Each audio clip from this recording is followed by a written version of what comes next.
lorsque ton enfant à 3 ans est obligé d'aller à l'école, lobotomisé par la doctrine de Darwin, par la laïcité et par la théorie du genre. T'as le choix. Même ton enfant, t'as pas le choix de choisir pour lui. Ça, c'est pas une guerre? Bien sûr que si.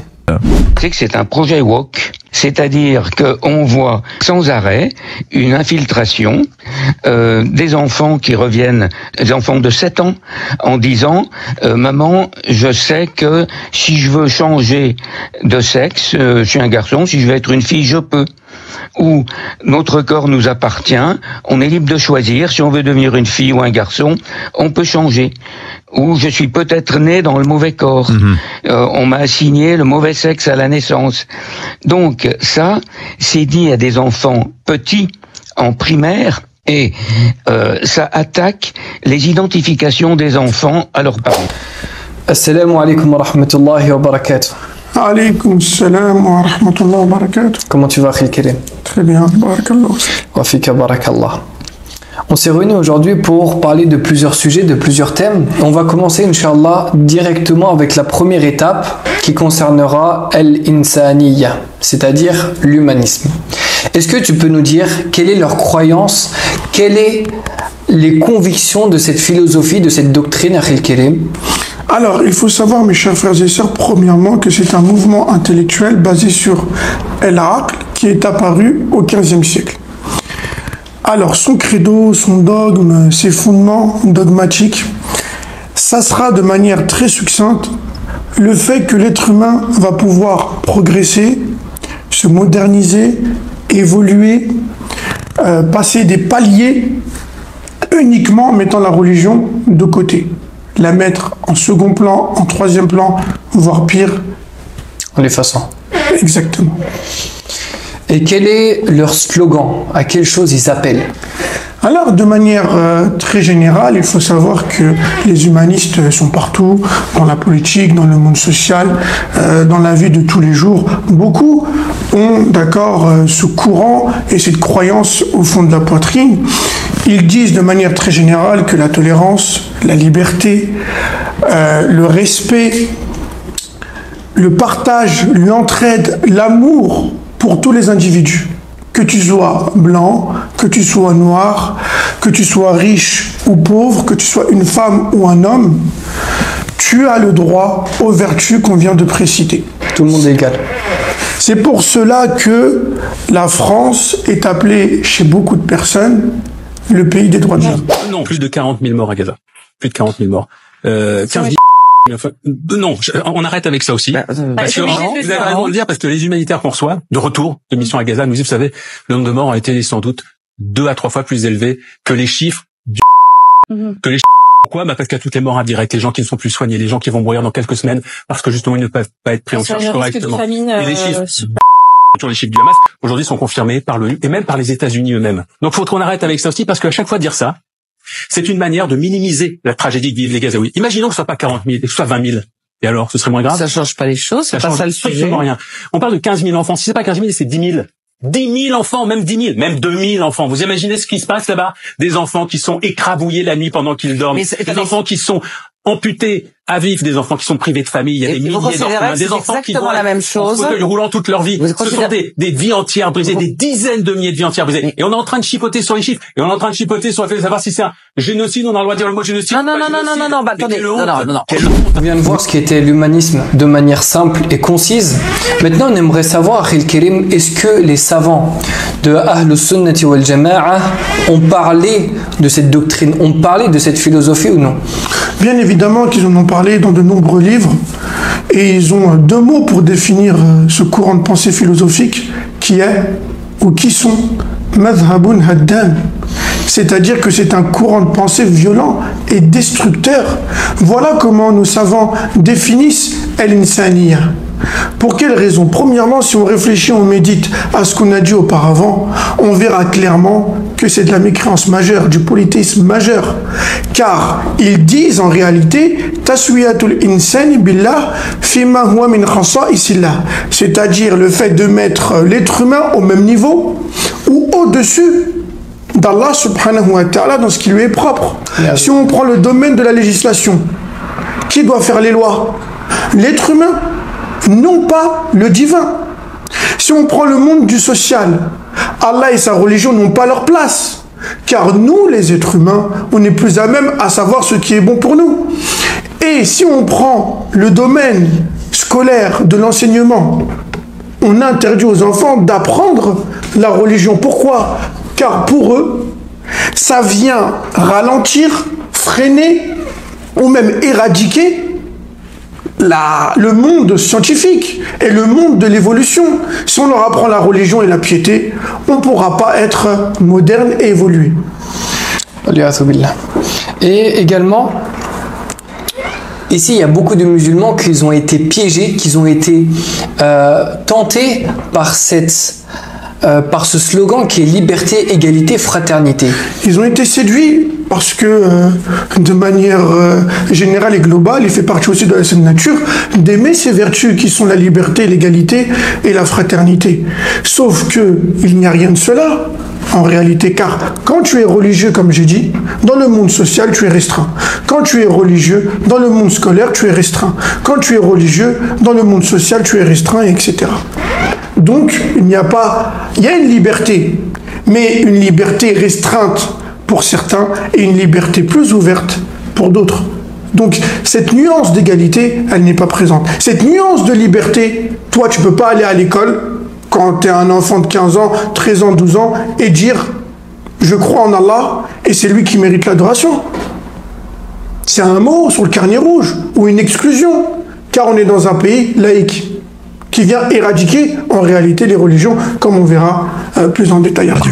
Bien, nous sommes avec Jean-Pierre Martin. Jean-Pierre Martin, bonjour.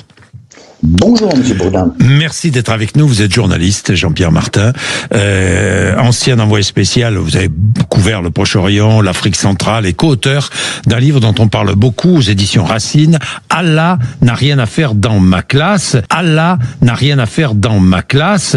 Avec Laurence Donte, qui est elle aussi journaliste.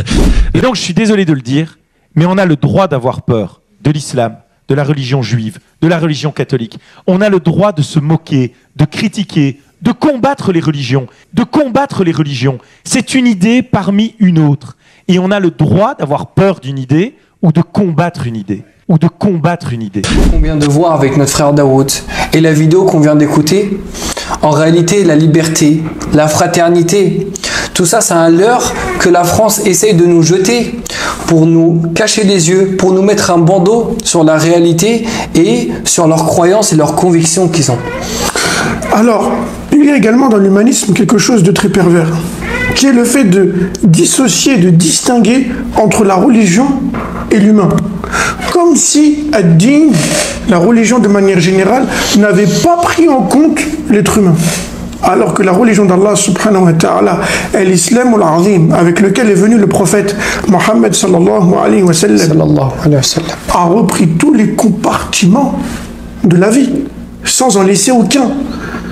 Allah tabaraka wa ta'ala est notre créateur. Il sait mieux que nous-mêmes ce qui est bon pour nous. Il nous le dit dans le Coran lorsque ce verset est descendu sur notre prophète Mohammed sallallahu alayhi wa sallam.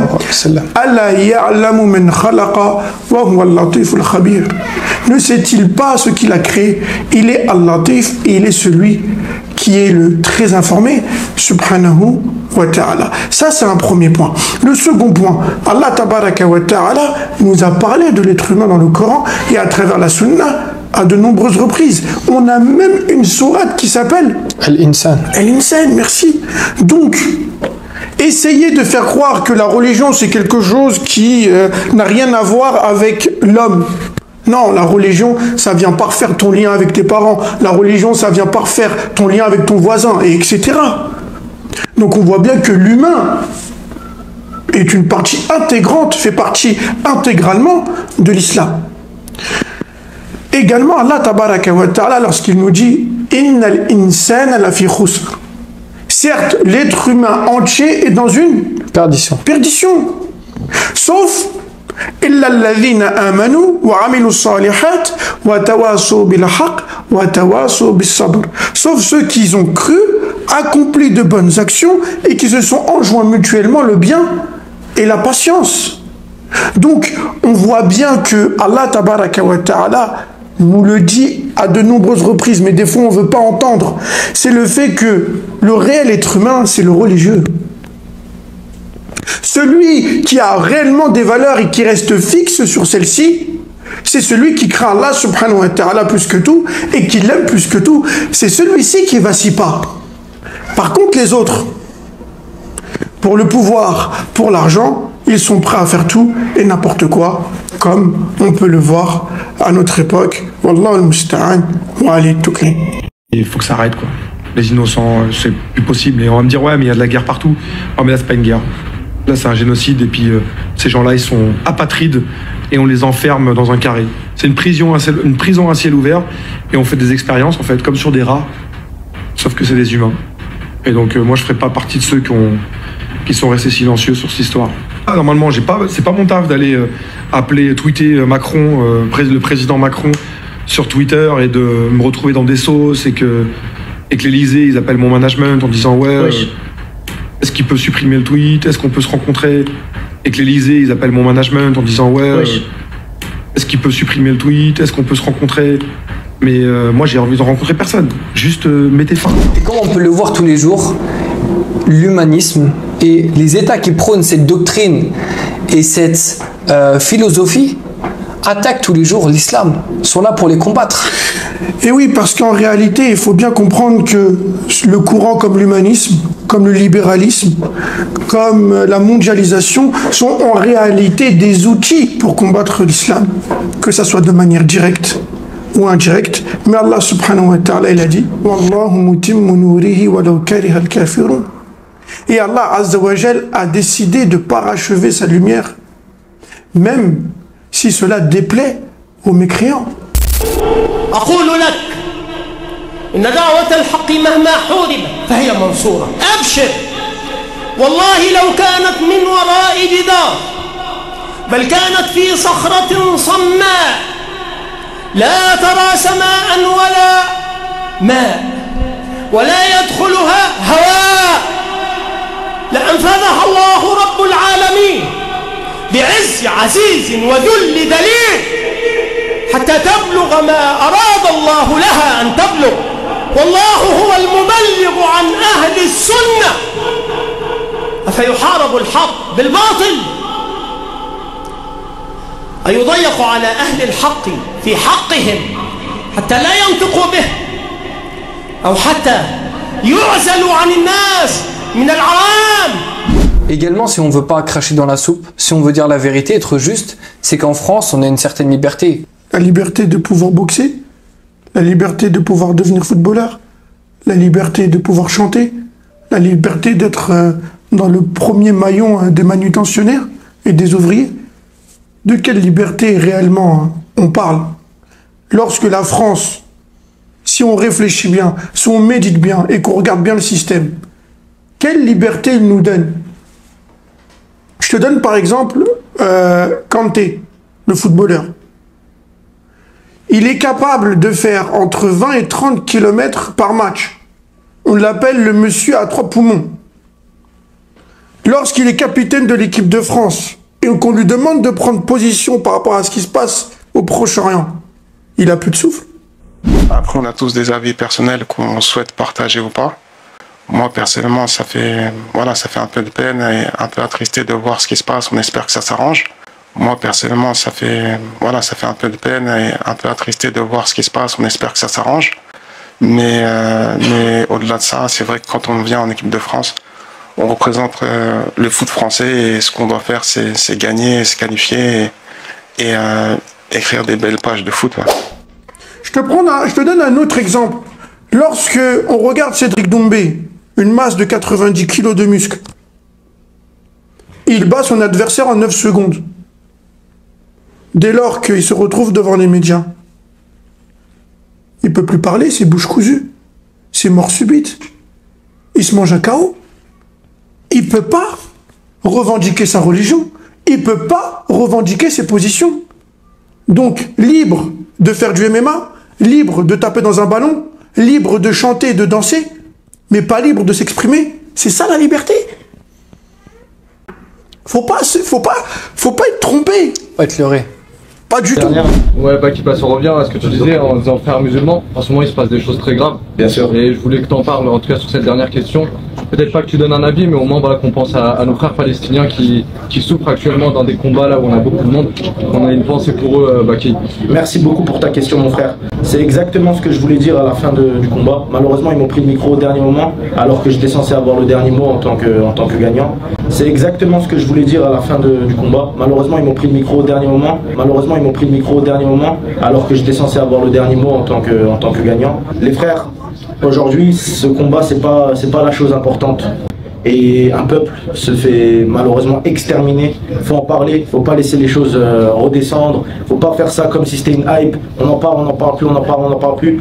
Les Palestiniens souffrent pendant qu'on passe du bon temps, les gars. Concentrez-vous, venez leur en aide. Et rétablissons cette injustice. Ici, on va se poser une question, c'est pourquoi nos frères et sœurs n'arrivent pas à dire ce qu'ils pensent? Pourquoi ils n'arrivent pas à avoir de la répartie? Ils sont bloqués et n'expriment pas leurs croyances et leurs convictions. Alors tout simplement, c'est le manque de tawhid, c'est la carence de la foi. Toujours on revient aux fondements. Lorsque les fondements sont bons, tout ce qui va être au-dessus de ces fondements seront bons. Et lorsque le fondement a des manquements et des brèches, forcément on les retrouve dans les fruits. Allah tabaraka wa ta'ala nous dit dans son livre وَلَا تَهِنُوا وَلَا تَحْزَنُوا وَأَنْتُمُ الْأَعْلَوْنَ إِن كُنتُم مُؤْمِنِينَ. Ne soyez pas affaiblis, ne désespérez pas, vous avez la supériorité sur eux, à condition de être véritablement croyant. Donc, à condition que tu sois sur un tawhid fort, à condition que tu sois sur une foi véritable, que tu sois sur Qal Allah, Qal al-Rasul, bifahmi salaf. Si t'es pas sur ça, si t'as pas cette mentale-là... Je suis convaincu qu'il n'y a personne qui est plus fort que moi. Mais moi, pour moi, c'est la mentale qu'il faut avoir. C'est obligé. Moi, pour moi, c'est la mentale qu'il faut avoir. C'est obligé. T'imagines si t'arrives en disant, ouais, ben on verra.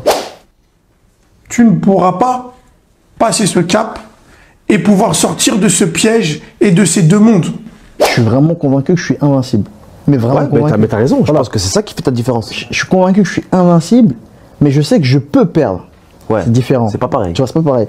Je sais que personne ne peut me battre, mais je sais que je peux perdre. Tu peux perdre. Voilà, mais tu peux pas te manger de KO. Ça peut arriver. Ça pas peut concentré. Arriver. Bah, pas parce que le mec il est plus fort que moi. Et là, je suis convaincu qu'il n'y a personne qui est plus fort que moi. Mais moi, pour moi, c'est la mentale qu'il faut avoir. C'est obligé. T'imagines si t'arrives en disant, ouais, ben on verra. Et quelles sont les conclusions qu'on tire de ce verset, Akhil Karim? Wallah tabaraka wa ta'ala nous dit وَلَا تَهِنُوا وَلَا تَحْزَنُوا وَأَنْتُمُ الْأَعْلَوْنَ إِن كُنتُم مُؤْمِنِينَ. Ce verset, en réalité, la grande règle et la grande leçon qu'Allah tabaraka wa ta'ala nous donne, c'est que ta plus grande force ou la réelle force, c'est quwwatul qalb, comme l'a dit les savants. C'est pas d'avoir des gros bras, c'est pas d'aller super vite et d'avoir un physique hors norme. Car on voit bien que dans cette situation, tu peux peser 90 kg de muscle. Quand on te demande d'avoir de la répartie, de défendre des innocents, t'en es pas capable. Car le cœur, il est faible. Car le cœur, il est faible.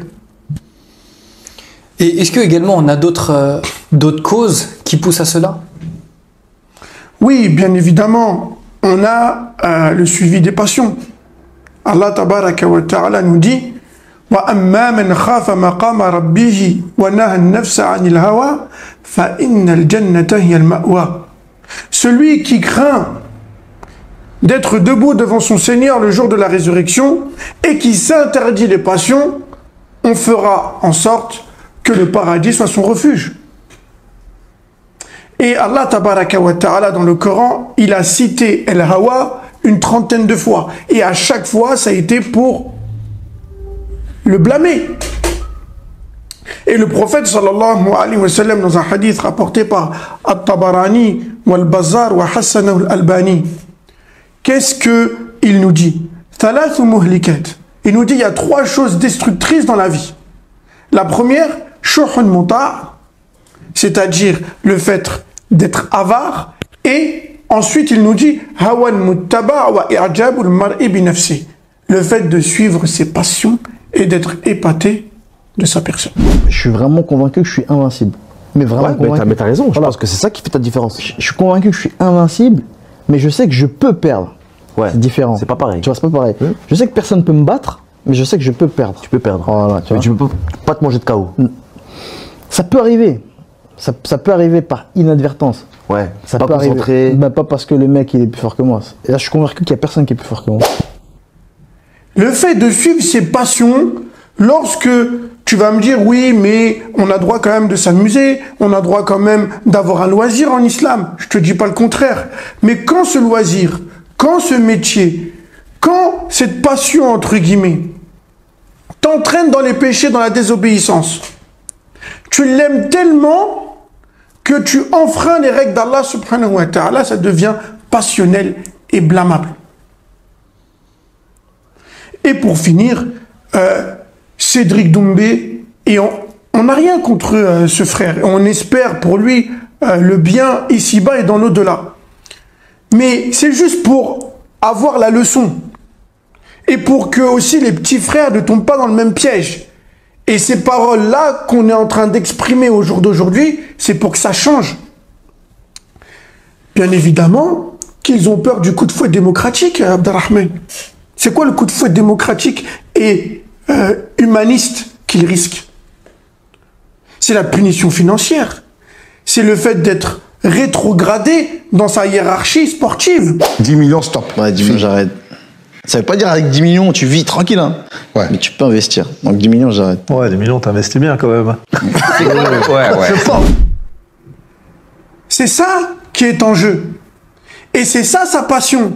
Et c'est ça qui l'empêche de dire haut et fort qui il est et quelles sont les valeurs qu'il défend. Est-ce que vous regardez la politique? Est-ce que cet aspect-là aussi du débat public vous passionne ou vous désole? Alors, je regarde la politique, oui et non. Oui, dans le sens où on peut pas passer à côté. Aujourd'hui, quand on est un citoyen français, on peut pas passer à côté de la politique. Donc, on la regarde forcément de près ou de loin. Non, je ne la regarde pas parce que avant tout, je suis un sportif de haut niveau et j'ai un emploi du temps déjà assez chargé pour pouvoir m'intéresser à des sujets. Je dois sélectionner en fait les sujets. Avant tout, je suis un sportif de haut niveau et j'ai un emploi du temps déjà assez chargé pour pouvoir m'intéresser à des sujets.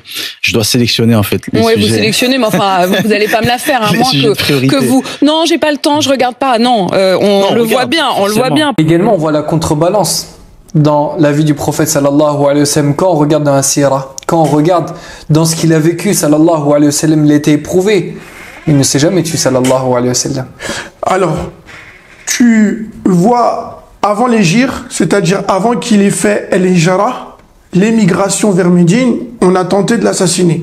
Sallallahu alayhi wa sallam. Ne pas oublier aussi cet événement. Lorsque le prophète sallallahu alayhi wa sallam va à Taïf pour les appeler Allah tabaraka wa ta'ala et qu'on lui jette des pierres jusqu'à ce que ses pieds soient baignés de sang. Alayhi salatu wa salam. On n'oublie pas que lorsque le prophète sallallahu alayhi wa sallam était à Médine, il y a un groupe de personnes qui a tenté de lui jeter ce qu'on appelle en arabe ar-raha, c'est-à-dire la meule de grain, pour l'assassiner et l'abattre. On voit bien que le prophète sallallahu alayhi wa sallam ne s'est pas arrêté, il s'est pas tué comme tu as dit. Mais encore une fois, c'était quoi la clé? C'est quoi qui fait la contrebalance? C'est sa confiance envers Allah subhanahu wa ta'ala qui était indéfectible. C'est son tawhid qui était surdimensionné. Et Allah azza wa jal, il nous a ordonné de le suivre. Et il y a pour vous, au sujet du messager d'Allah sallallahu alayhi wa sallam, un excellent exemple. Donc si on veut pouvoir franchir ces obstacles, franchir ces épreuves, il va falloir bien évidemment s'inspirer et suivre les traces de notre noble prophète, sallallahu alayhi wa sallam. On jette un coup d'œil un petit peu chez les salafs, par exemple, lorsqu'on regarde l'imam Ahmed ibn Hanbal dans ce qu'on appelle Fitnatu Khalqil Qur'an. On lui a imposé de dire que le Coran est une créature.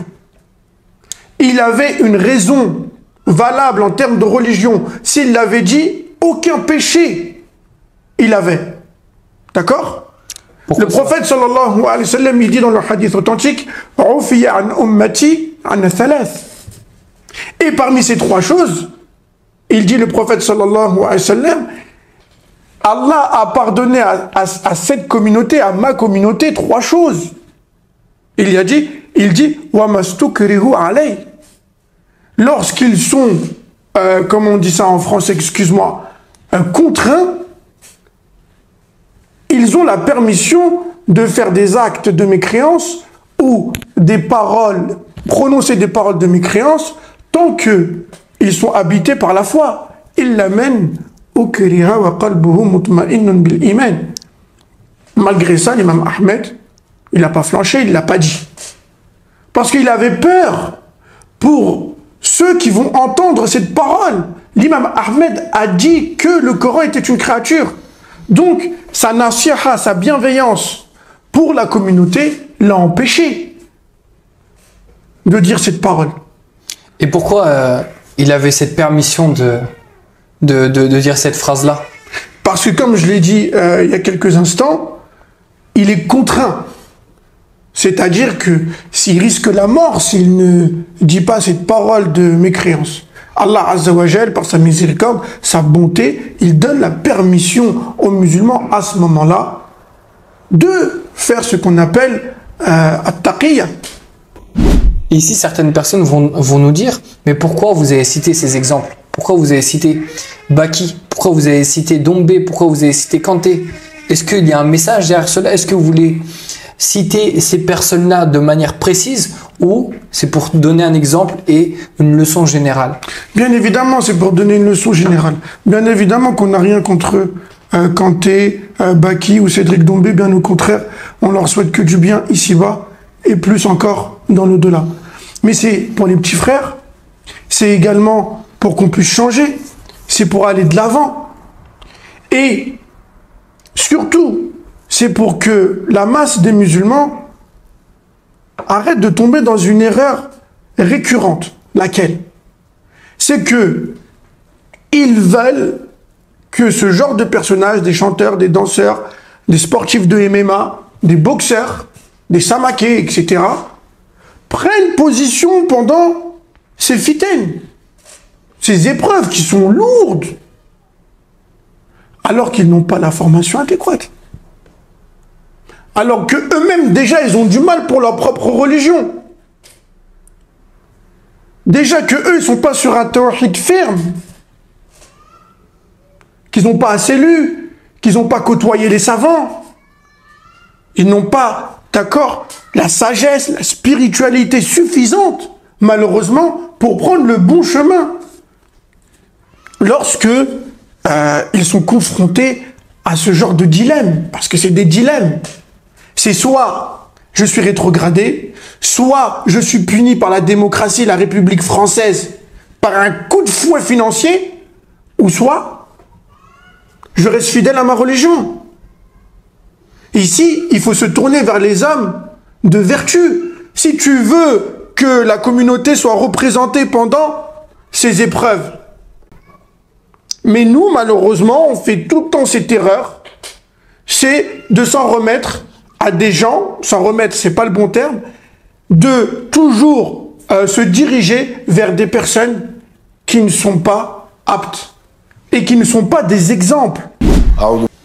Faut surtout pas se faire avoir. C'est pas parce que une personne célèbre ou un sportif, il cite des versets coraniques et qu'il a une bonne lecture que ça devient l'imam ou le pieux de la communauté.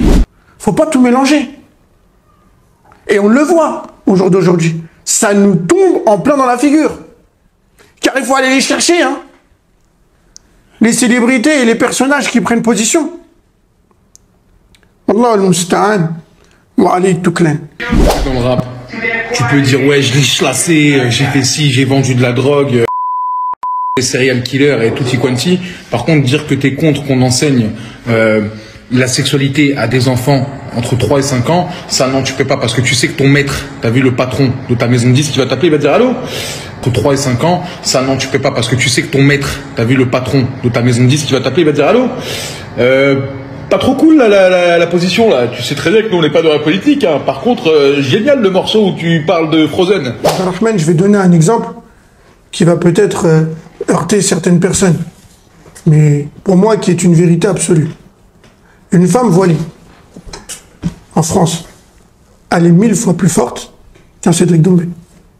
Parce que cette femme voilée, elle se bat pour la réelle liberté, c'est-à-dire adorer Allah subhanahu wa ta'ala seul. Et tu as Cédric qui, lui, se bat pour rester dans une cage et qui n'est pas capable de s'exprimer face aux médias. Est-ce que vous regardez la politique? Est-ce que cet aspect-là aussi du débat public vous passionne ou vous désole?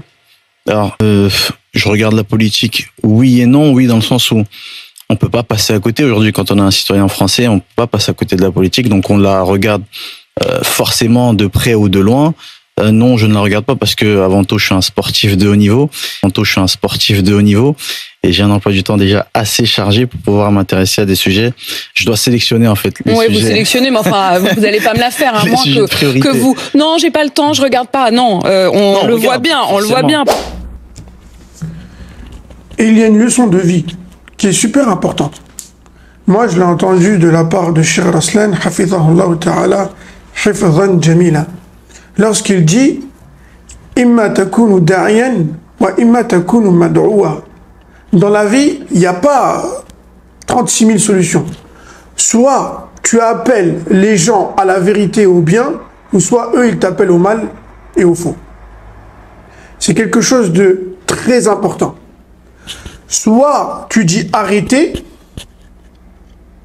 parce que si tu ne le dis pas, eux, ils vont dire continuez. Soit tu dis c'est ça la vérité, et si tu ne le dis pas, eux, ils vont dire la vérité, c'est le faux. Et de cette manière-là, on est perdu. Donc, c'est pour cela que lorsqu'on regarde dans l'histoire, par exemple, les Africains noirs, plus particulièrement, à cause de leur couleur, ils étaient méprisés et c'était des simples objets.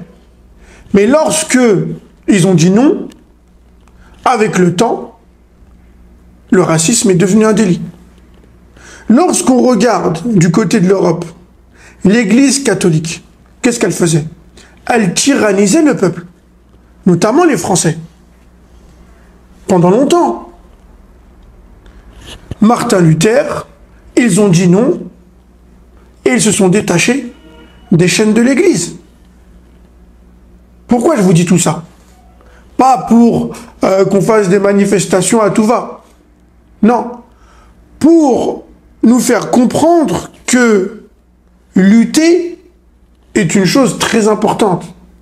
Qu'Allah subhanahu wa ta'ala et son messager n'ont pas omis. Lorsque le prophète sallallahu alayhi wa sallam il dit Al-mujahidu man jahada nafsahu fi ta'atillah. Le réel lutteur, le réel combattant est celui qui combat son âme afin que celle-ci obéisse à Allah subhanahu wa ta'ala. Et lorsqu'on regarde le prophète sallallahu alayhi wa sallam, même lorsqu'il était dans des situations difficiles à Mecca au début de la prophétie, Allah azza wa jal, qu'est-ce qu'il lui dit dans le Coran? Et il lutte par ce Coran d'une grande lutte. Et c'était la lutte avec la langue, avec l'argumentation. La bonne parole. La bonne parole. Barakallahu fik. Donc, ne jamais laisser ce fondement islamique qui est al-amru bil ma'ruf wa an-nahyu 'anil munkar, le fait d'ordonner le convenable et d'interdire le blâmable, comme Allah subhanahu wa ta'ala nous dit dans son livre wal takum minkum ummatun yad'una ila al-khayri wa ya'muruna bil ma'rufi wa yanhauna 'anil munkari wa ulaika humul muflihun. Il dit et parmi vous ou même il y a des savants qui voient que chaque musulman doit appeler au bien et interdire le mal, et voilà ceux qui auront la félicité. وَلْتَكُنْ مِنْكُمْ أُمَّةٌ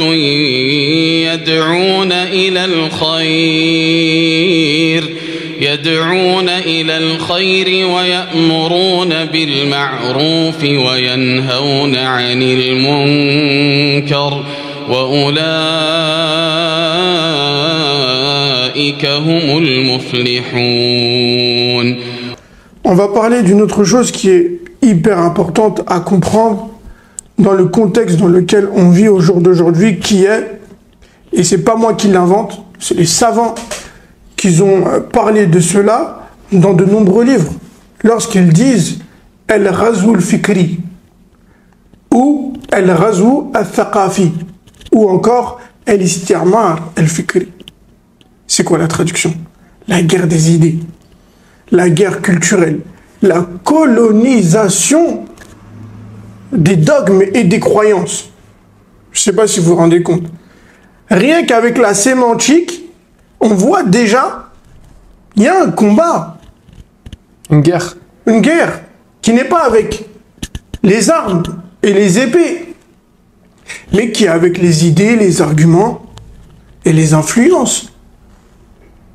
Les savants nous ont parlé, ils nous ont dit, dans leurs livres, ils ont fait la comparaison entre la guerre des armes et la guerre des idées, c'est laquelle la plus dangereuse, la plus sanglante? À ton avis, qu'est-ce qu'ils ont dit? La guerre des idées. La guerre des idées. Je sais pas si tu te rends compte. Revenons à la guerre des pensées et des idées, car c'est celle-ci, au jour d'aujourd'hui, à laquelle on est réellement confronté et qu'on doit faire face chaque jour. Ce que tu manges, ce que tu bois, ce que tu entends, ce que tu dis, tes déplacements, même quand tu es chez toi, en réalité, quelque part, tu es influencé, manipulé. Avec ça. Avec Internet. Avec les Insta. Avec les TikTok. Pense pas que tu es complètement libre. C'est se mettre le doigt dans l'œil. Dans leur politique, dans leurs lois, à travers les médias, on t'influence, on te fait du bourrage de crâne. Et c'est pour cela, malheureusement, que certaines personnes ont plus de science et sont plus attachées à la laïcité qu'à la religion. Mais ça, on le voit, malheureusement. Parce qu'ils ont fait cette guerre des idées, cette guerre des pensées. On retourne un petit peu dans l'histoire. Lorsque l'Europe, les chrétiens, de manière plus générale, ils ont essayé avec les armes de combattre les musulmans dans les guerres des croisades. Ils n'ont jamais réussi. Donc, à un moment donné, ils ont changé de méthode. Ils ont pensé une autre tactique. Et quand ils ont mis en opération la guerre des idées, le résultat était plus fructueux, malheureusement. Donc, il ne faut pas négliger. Et il faut être sur ses gardes. Il ne faut pas être niais et candide. Ça, c'est un élément hyper important à comprendre et à entendre. Lis-nous, tout simplement, par exemple, on va donner des exemples concrets. Lorsque ton enfant à 3 ans est obligé d'aller à l'école, lobotomisé par la doctrine de Darwin, par la laïcité et par la théorie du genre. T'as le choix. Même ton enfant, t'as pas le choix de choisir pour lui. Ça, c'est pas une guerre? Bien sûr que si. C'est que c'est un projet woke, c'est-à-dire qu'on voit sans arrêt une infiltration des enfants qui reviennent, des enfants de 7 ans, en disant maman, je sais que si je veux changer de sexe, je suis un garçon, si je veux être une fille, je peux. Ou notre corps nous appartient, on est libre de choisir, si on veut devenir une fille ou un garçon, on peut changer. ou je suis peut-être né dans le mauvais corps. On m'a assigné le mauvais sexe à la naissance. Donc ça, c'est dit à des enfants petits, en primaire, et ça attaque les identifications des enfants à leurs parents. Lis-nous tout simplement la définition de la laïcité qui se trouve dans l'encyclopédie britannique. C'est l'une des plus célèbres et l'une des plus précises. C'est pas moi qui le dis, c'est eux. Lis-nous petit à petit le passage, s'il te plaît. Qu'on va lire dans un livre qui a enseigné à l'université islamique de Médine, qui a été écrit par Nasir ibn Abdullah al-Qifari. Hafidahullah ta'ala. Hafidahullah. Wa jazahullahu khairan. Et il nous dit à la page 141, en parlant de la laïcité, il nous dit hiya harakatun ijtima'iyyatun tahdifu ila sarf an-nas wa tawjihihim min al-ihtimam bil akhirati ila al-ihtimam bi hadhihi ad-dunya wahdaha. Alors, nous, qu'est-ce qu'on a au sujet de la laïcité? Qu'est-ce qu'on nous dit? C'est quoi le bourrage de crâne et la guerre d'idées qu'on nous implante dans nos oreilles?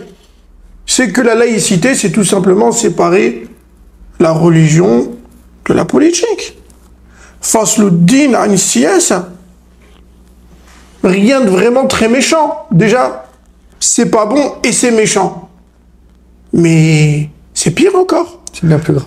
Parce que dans la définition que tu viens de lire, on va essayer de la traduire du mieux qu'on peut.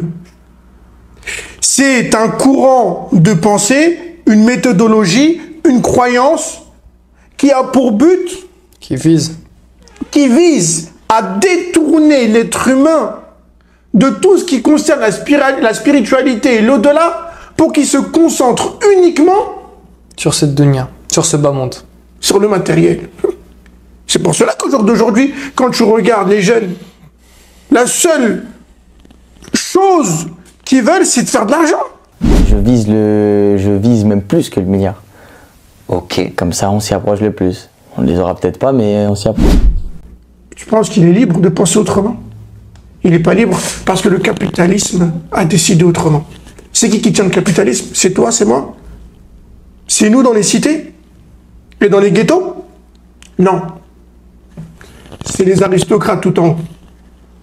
Donc tu es libre. Tu dois faire fonctionner la bicyclette sans arrêt, sans t'arrêter. Qu'est-ce que tu pour qu'il y en a d'autres, ils puissent empiler les millions d'euros. Qu'est-ce que ça veut dire par bicyclette? Bicyclette, ça veut dire que tu dois rentrer dans le système et tu dois produire et reproduire, travailler et travailler. Et toi, tu penses que tu es libre de le faire et que tu as eu le choix de le faire pour qu'il y en a d'autres, ils s'enrichissent sur ton dos et que toi, tu gagnes des miettes de pain. C'est juste l'esclavage moderne. Lis-nous, s'il te plaît, maintenant la parole qui concerne le ministère de l'Éducation française. Qu'est-ce qu'il dit? Et oui, dans le livre, il nous parle du ministère de l'Éducation française. Il nous dit que c'est leur parole, hein.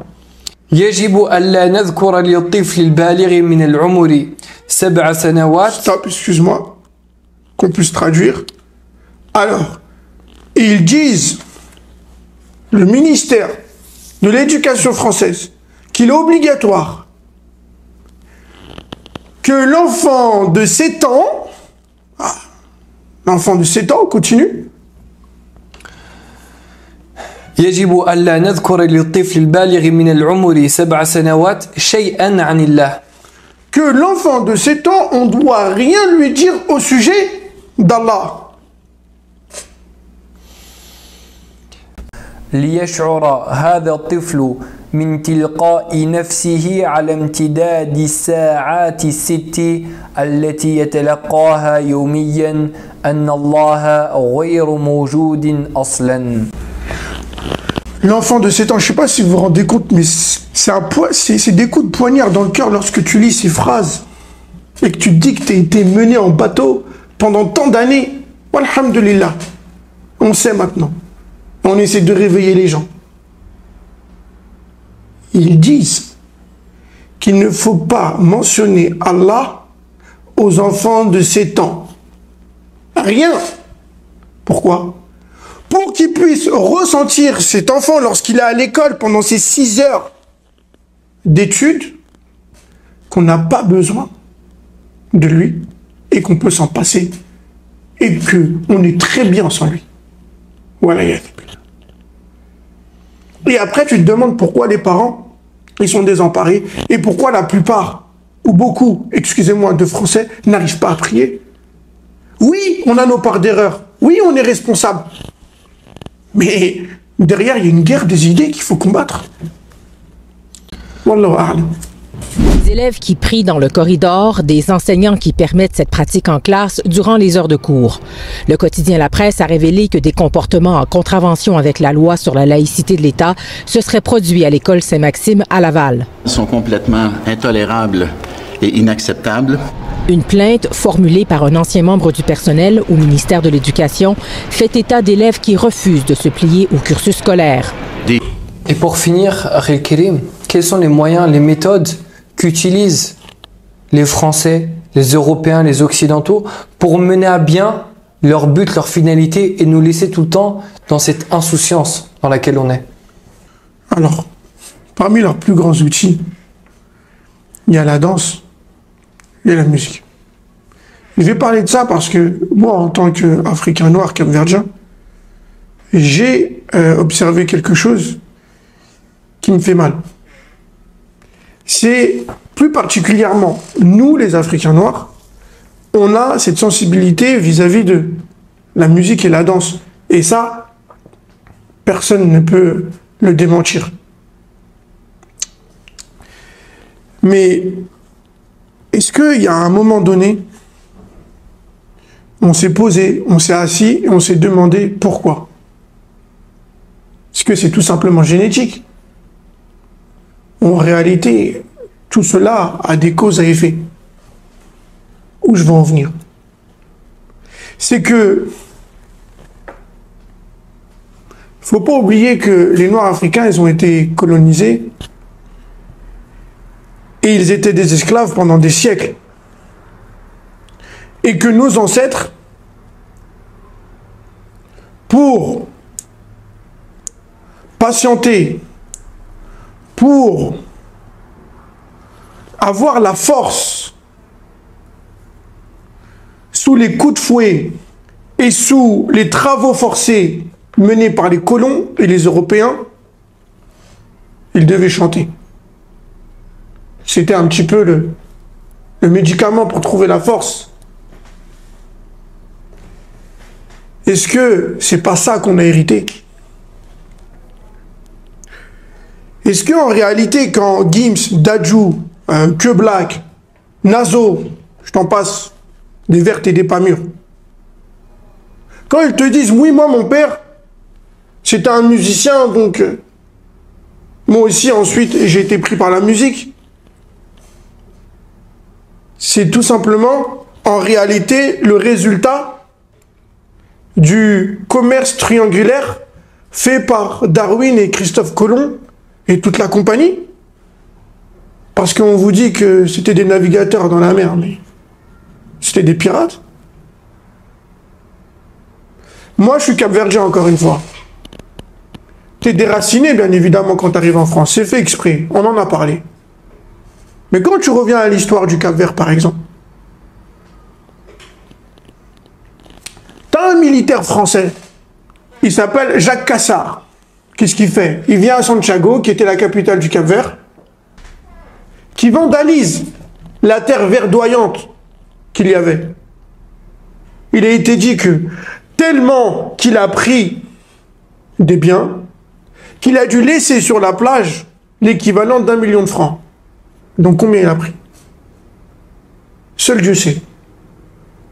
Et ça, c'est un exemple parmi tant d'autres. Quand tu vois les Gims, les Dadju, qui sont congolais, etc., crois-moi, ils ont eu leurs pirates aussi. Et nous, au jour d'aujourd'hui, on s'est émancipé. On a évolué.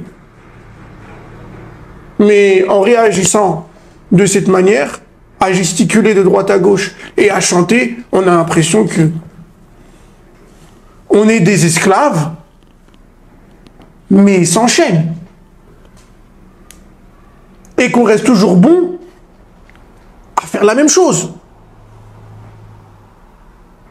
Est-ce que c'est pas encore une fois l'héritage de ces colons à travers l'esclavagisme et à travers la torture qu'ils ont menée à nos ancêtres qui font qu'aujourd'hui on est des sportifs de haut niveau? Parce qu'on a dû tellement travailler, on a dû tellement se battre. Tu veux être footballeur, tu veux être chanteur. Non. Mais à la base, les gens ils voulaient rentrer dans les maisons de disques. C'était le rêve des Arabes et des Noirs. C'est l'objectif. Mais c'était quoi? C'est là où on s'est fait piéger dans une impasse post-coloniale. C'est quoi être signé en maison de disque? C'est la colonisation. C'est je vais te donner de l'oseille, si tu fermes pas, je te retire l'oseille. C'est pour ça que ceux qui ont basculé en indé, c'est des j'allais dire, c'est des apaches. C'est haram la chanson. Mais au moins, garde un certain honneur. Ça veut dire sois intelligent et de la répartie. Défends les tiens. Non. Le coup de fouet, tu le vois pas, mais il est là. Il est différent. Ça fait mal. Et c'est terrible de voir ça. Parce qu'en réalité, quand tu nous vois danser et chanter, c'est un post-traumatisme du commerce négrier. Et il y a peut-être des gens qui vont s'affliger sur mes propos. Mais c'est ce que je pense fort. Et c'est ce que je vois de vrai. Et quand on ne pose pas des mots sur des faits, on va toujours se voiler la face et rester dans le somnifère. Tu vas me dire, oui, mais c'est des artistes. Oui, mais c'est des sportifs. Oui, mais il faut bien qu'ils gagnent leur vie. Oui, mais c'est leur passion. Donc, pour ça, t'oublies d'où tu viens et qui tu es. Donc, pour ça, t'es prêt à vendre ta religion et à tromper les musulmans? Parce que c'est ce qui se passe. T'en as certains qui chantent et qui font du rap et qui signent avec Bolloré, qui a des industries fallacieuses en Afrique et qui continuent ce que ses ancêtres ont commencé. Et nous, on va baisser la tête. Et c'est pour ça que j'ai de la peine pour mes collègues humoristes, rappeurs, acteurs, arabes et noirs. Si vous ne changez pas votre manière de parler dans les jours qui viennent, c'est même plus dans les semaines ou dans les mois, là vous avez l'opportunité pour dire il faut que ça s'arrête. Il faut que ça s'arrête. Ce manque de respect de cette industrie, il doit s'arrêter. Et fraternellement, je te le dis ici, ce que vous faites c'est bien et tout, mais si on continue à aller, à dire mais moi je veux faire un film avec l'argent de Bolloré, ah d'accord, donc tu veux bien faire un film, mais en même temps tu critiques CNews. Copain, si on arrête avec Bolloré, on arrête avec Bolloré. C'est son choix éditorial à lui de faire ça. Ben moi, c'est mon choix en tant qu'artiste de me dire, je veux pas être payé par cette oseille-là. C'est Universal, Bolloré. J'appelle les artistes qui sont chez Universal de dire, mais frangin, tu me dis que t'es une Kaira, toi, dans ton album.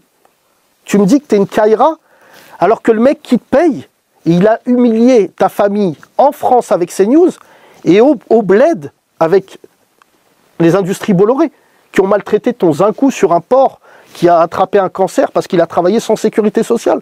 Et toi, tu crois, petit rappeur que tu es, que tu es une Kaira. C'est pour ça que je te dis qu'aujourd'hui, il y a beaucoup de gens qui devraient réfléchir à leur manière de travailler, parce que là, on est en train d'écrire l'histoire. Donc pour ton confort personnel, même tes racines, même ton honneur, tes principes, et même les tiens, tu n'es pas capable de les défendre. Le prophète, sallallahu alayhi wa sallam, il nous dit « Inna li kulli ummatin fitna, wa fitnatu hadhihi al-umma al-mal » Il nous dit à chaque communauté sa fitna, sa grande épreuve. Et la grande épreuve de ma communauté, ce sont les biens mondains. Le prophète sallallahu alayhi wa sallam, il nous dit Ta'isa abdul dinar wa ta'isa abdul dirham wa ta'isa abdul khamisa. Qu'il soit terrassé, anéanti le serviteur de l'argent, des vêtements. Et maintenant, tu nous vois en train de vendre du Louis Vuitton, en train de vendre des grandes marques. من كان يريد الحياة الدنيا وزينتها نوفي إليهم أعمالهم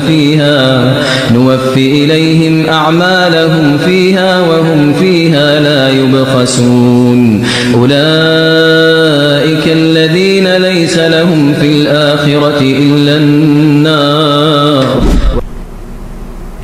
Je sais pas, mais il y a des fois où tu te dis que je peux commettre des péchés, mais il y a quand même une limite dans mes péchés. J'ai quand même un socle et des principes. Un drapeau français sur un balcon qui a été arraché au détriment d'un drapeau palestinien, c'est très très grave. Normalement, ça doit être puni par la loi, entre guillemets. Eh ben non. On arrive à une époque où on est prêt à tout et rien pour écraser l'autre, écraser des communautés entières, et même les siens, ses frères et sœurs en islam, pour que lui il brille. Je vais aller beaucoup plus loin. Dans une France idéale, pour moi, la Marseillaise et le drapeau dans tout lieu public devront être obligatoires. À l'école, tous les matins quand on arrive, lever le drapeau. Si t'es pas content, non. Et le drapeau européen dégage, bien sûr. Mais à partir du moment où on va à l'école de la République qui est gratuit, il doit avoir la Marseillaise, un lever de drapeau tous les jours. Ceux qui sont pas contents, ils payent des écoles privées, tout simplement. Un égocentrisme qui n'a même plus d'adjectif, tellement qu'il est exacerbé. Le prophète sallallahu alayhi wa sallam avait prophétisé, qu'il nous a dit Badiru bil a'mal.